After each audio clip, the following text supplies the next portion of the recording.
जेव्हा स्वयंपाक करायचा कंटाळा येईल ना, तेव्हा तुम्ही ही रेसिपी नक्की ट्राय करा. अगदी 5 मिनिटात होणारी आहे. तर एक इथे बटाटा उकडलेला होता, तो बटाटा मी ते टाकून मॅश करून घेतलेला आहे.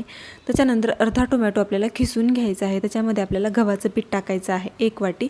तुम्ही तुमच्या क्वांटिटीनुसार तुम्हाला किती बनवायचे त्याच्यानुसार तुम्ही कमी जास्त करू शकता. त्याच्यानंतर अर्धी वाटी रवा टाकलेला आहे. गाजर खिसून घेतलेला आहे, एक कांदा कापून घेतलेला आहे, एक मिरची मी कट करून घेतलेली आहे आणि भरपूर सारी कोथिंबीर आपल्याला पूर्ण भाज्या याच्यामध्ये टाकायच्या आहेत. तुम्ही अजून भाज्या घेऊ शकता. आता पूर्ण भाज्या मी ह्याच्यामध्ये गव्हाच्या पिठामध्ये आणि रव्यामध्ये मिक्स करून घेणार आहे. त्याच्यानंतर थोडं थोडं पाणी टाकायचं आणि बॅटर तयार करायचं आहे. जास्त पाणी नका टाकू, एकदम आपल्याला दाट असं बॅटर तयार करायचं आहे. तर पाहू शकता इथे बॅटर तयार केलेलं आहे. तर चवीप्रमाणे मीठ टाकून घ्यायचं आहे आपल्याला आणि काही मसाले टाकलेले आहेत मी. तर पाहू शकता जिरे टाकलेले आहेत, चाट मसाला टाकलेला आहे, धना पावडर, जिरा पावडर टाकलेला आहे आणि लाल तिखट टाकलेलं आहे. आता पूर्ण मसाले आपल्याला मिक्स करून घ्यायचे आहेत. त्याच्यानंतर चिली फ्लेक्स टाकायचं आहे वरून आणि अशा प्रकारे मिक्स करून घ्यायचं आहे. तर पाहू शकता आपलं बॅटर रेडी झालेलं आहे. त्याच्यानंतर मी इथे गॅसवर एक तवा ठेवला होता. त्याच्यात आपल्याला थोडंसं तेल लावून घ्यायचं आहे. त्याच्यानंतर आपल्याला थोडंसं बॅटर टाकायचं आहे आणि पेस्ट करून घ्यायचं आहे.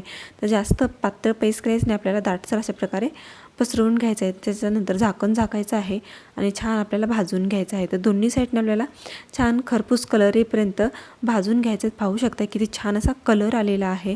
तर अशाच प्रकारे दोन्ही साईडने आपल्याला भाजून घ्यायचं आहे. पाहू शकताय मस्त रेडी झालेला आहे आपला. चिला म्हणू शकता, डोसा म्हणू शकता, काहीही म्हणू शकता.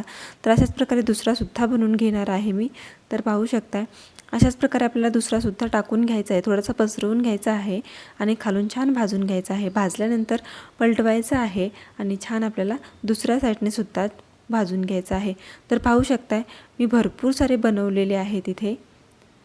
तर 2च मिनिटाची रेसिपी आहे. नक्की ट्राय करा. व्हिडिओ आवडला असेल तर प्लीज लाईक, शेअर आणि सबस्क्राईब करायला विसरू नका. भेटूया एका नव्या रेसिपीसोबत नव्या व्हिडिओमध्ये. तोपर्यंत बाय बाय.